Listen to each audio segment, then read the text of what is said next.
Assalamualaikum warahmatullahi wabarakatuh. Kami dari kelompok 6 akan mempresentasikan materi tentang konsep gaya belajar. Adapun anggota dari kami yaitu Anggita Siti Nurrohmah, saya Doris Julia, dan Mutiara Lestari. Kalau begitu langsung saja masuk ke pemaparan materi yang pertama. Kepadanya saya persilahkan. Baik, yang pertama ada pengertian gaya belajar. Gaya belajar merupakan salah satu yang dimiliki oleh setiap individu dalam menyerap, mengatur, dan mengolah informasi yang diterima. Gaya belajar yang sesuai adalah kunci keberhasilan siswa dalam belajar. Penggunaan gaya belajar yang dibatasi hanya dalam satu gaya, terutama yang bersifat verbal atau auditorial, tentunya dapat menyebabkan banyak perbedaan dalam menyerap informasi. Menurut S. Nasution, gaya belajar adalah cara yang konsisten yang dilakukan oleh seorang murid dalam menangkap stimulus atau informasi, cara mengingat, berpikir, dan memecahkan soal. Sedangkan menurut De Potter dan Hernanke, gaya belajar merupakan suatu kombinasi dari bagaimana peserta didik menyerap, lalu mengatur, dan mengolah informasi.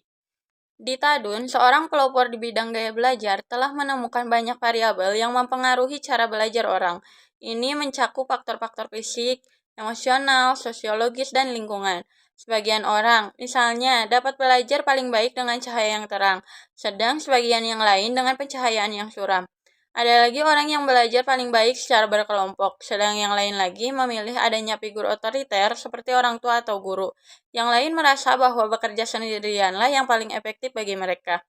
Sebagian orang memerlukan musik sebagai latar belakang, sedang yang lain tidak dapat berkonsentrasi kecuali dalam ruangan yang sepi. Dengan demikian, dapat disimpulkan bahwa gaya belajar adalah suatu cara pandangan pribadi terhadap peristiwa yang dilihat dan dialami. Oleh karena itulah, pemahaman, pemikiran, dan pandangan seorang anak dengan anak yang lain dapat berbeda, walaupun kedua anak tersebut tumbuh pada kondisi dan lingkungan yang sama, serta mendapat perlakuan yang sama. Selanjutnya, macam-macam gaya belajar.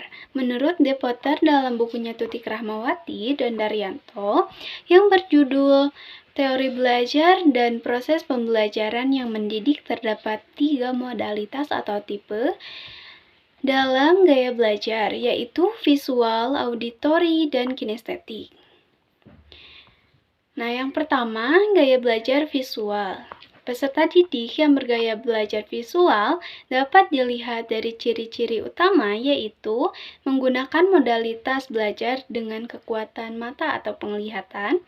Siswa yang memiliki gaya belajar ini lebih mudah mengingat apa yang mereka lihat, seperti bahasa tubuh atau ekspresi muka gurunya, diagram, buku pelajaran bergambar atau video. Yang kedua, gaya belajar auditorial. Gaya belajar auditorial ini adalah gaya belajar yang mengandalkan pada pendengaran untuk bisa memahami dan mengingatnya. Karakteristik model belajar ini benar-benar menempatkan pendengaran sebagai alat utama untuk menyerap informasi atau pengetahuan. Jadi, kita harus mendengar terlebih dahulu, baru kemudian bisa mengingat dan memahami informasi yang diperoleh. Siswa yang mempunyai gaya belajar auditorial ini adalah semua informasi hanya bisa diserap melalui pendengaran. Kedua, memiliki kesulitan untuk menyerap informasi dalam bentuk lisan secara langsung. Ketiga, memiliki kesulitan menulis ataupun membaca. Nah, ada ciri-ciri gaya belajar auditorial. Yang pertama, mudah terganggu oleh keributan. Dua, senang membaca dengan keras dan mendengarkan. Nah, yang ketiga ada merasa kesulitan untuk menulis tetapi hebat dalam bercerita.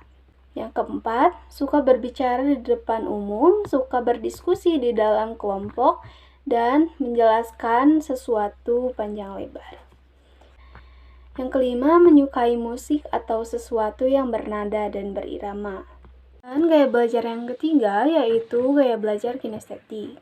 Seperti yang dijelaskan oleh De Potter dan Hernanke dalam bukunya Rahmawati dan Daryanto, teori belajar dan proses pembelajaran yang mendidik bahwa orang yang bergaya belajar kinestetik lebih dekat dengan ciri seperti saat berpikir, lebih baik ketika bergerak atau berjalan, lebih menggerakkan anggota tubuh ketika bicara, dan mereka sulit untuk duduk diam. Umumnya orang bergaya belajar kinestetik ini dalam menyerap informasi, mereka menerapkan strategi fisikal dan ekspresi yang berciri fisik. Ciri-ciri gaya belajar kinestetik yaitu yang pertama, berbicara dengan perlahan. Yang kedua, siswa berorientasi pada fisik dan banyak gerak. Yang ketiga, tidak dapat duduk diam dalam waktu lama. Yang keempat, belajar merupakan manipulasi dan praktik. Baik, yang selanjutnya ada faktor yang mempengaruhi gaya belajar. Ada dua faktor yang mempengaruhi gaya belajar. Yang pertama, faktor inter yang berasal dari dalam tubuh diri individu tersebut. Yang kedua, ada faktor ekster yang berasal dari luar individu tersebut. Nah, macam faktor inter itu ada 3. Yang pertama ada faktor jasmania. Nah, faktor jasmania ini juga mencakup 2 bagian, yaitu bagian kesehatan dan cacat tubuh. Faktor kesehatan juga berpengaruh pada kegiatan belajar siswa, karena apabila kesehatan seseorang terganggu, seperti mudah lelah, kurang bersemangat, pusing, mengantuk, itu pun akan mempengaruhi dia belajar. Sedangkan apabila faktor cacat tubuh itu juga akan mempengaruhi cara mereka belajar harus seperti apa dengan kekurangan mereka. Kemudian yang kedua ada faktor psikologis. Nah, sekurang-kurangnya itu ada 7 faktor yang tergolong ke dalam faktor psikologis. Yang pertama ada faktor inteligensi, yang kedua minat, yang ketiga perhatian, yang keempat bakat, yang kelima motif, yang keenam kematangan, dan yang ketujuh kesiapan. Kemudian yang ketiga ada faktor kelelahan. Kelelahan pada manusia ini sepertinya wajar, namun dapat dibedakan juga menjadi 2 macam, yaitu kelelahan jasmani dan kelelahan rohani. Apabila dua kelelahan jasmani dan rohani ini sedang menurun, maka individu tersebut akan mudah bosan, lesu, tidak ada dorongan untuk melakukan kegiatan belajarnya mereka. Kemudian yang kedua ada faktor ekstern. Faktor eksternal ini juga dibagi menjadi 3, ada faktor keluarga, sekolah, dan masyarakat. Kalau faktor keluarga itu belajar akan menerima dari pengaruh keluarga berupa cara orang tua mendidik, relasi antar anggota, dan suasana rumah. Yang ketiga itu ada faktor sekolah, mempengaruhi cara atau gaya belajar siswa, yaitu dilihat dari mungkin guru dalam mengajarnya seperti apa, kurikulum yang diberikan guru tersebut seperti apa, kemudian hubungan antar guru dan siswa, kemudian sebaliknya, kemudian suasana belajar sekolah itu seperti apa. Itu menjadi faktor yang paling penting dilihat dari pengaruh cara dan gaya belajar siswa. Kemudian terakhir ada faktor masyarakat. Faktor masyarakat juga mempengaruhi terhadap gaya belajar siswa, karena gaya belajar siswa meliputi kegiatan peserta didik dalam masyarakat. Jadi seperti teman bergaul di masyarakat seperti apa, kehidupan di masyarakatnya seperti apa, lingkungan di masyarakatnya seperti apa. Seperti itu.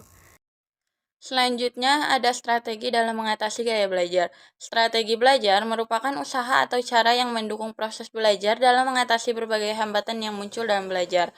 Pada umumnya, siswa memiliki gaya belajar masing-masing yang mana disadari atau tidak disadari hal tersebut yang menjadi kebiasaannya dalam belajar.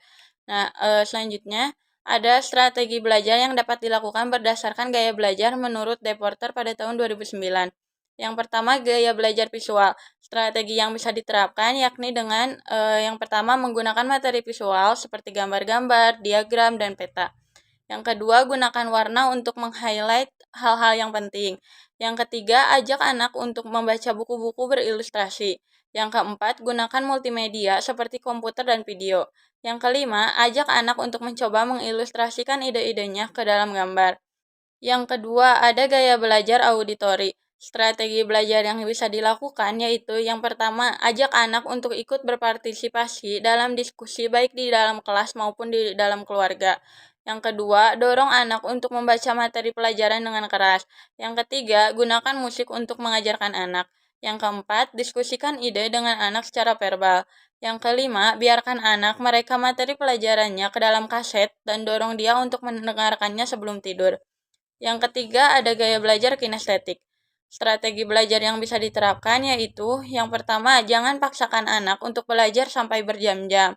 Yang kedua, ajak anak untuk belajar sambil mengeksplorasi lingkungannya. Contohnya, ajak dia baca sambil bersepeda. Gunakan objek sesungguhnya untuk belajar konsep baru.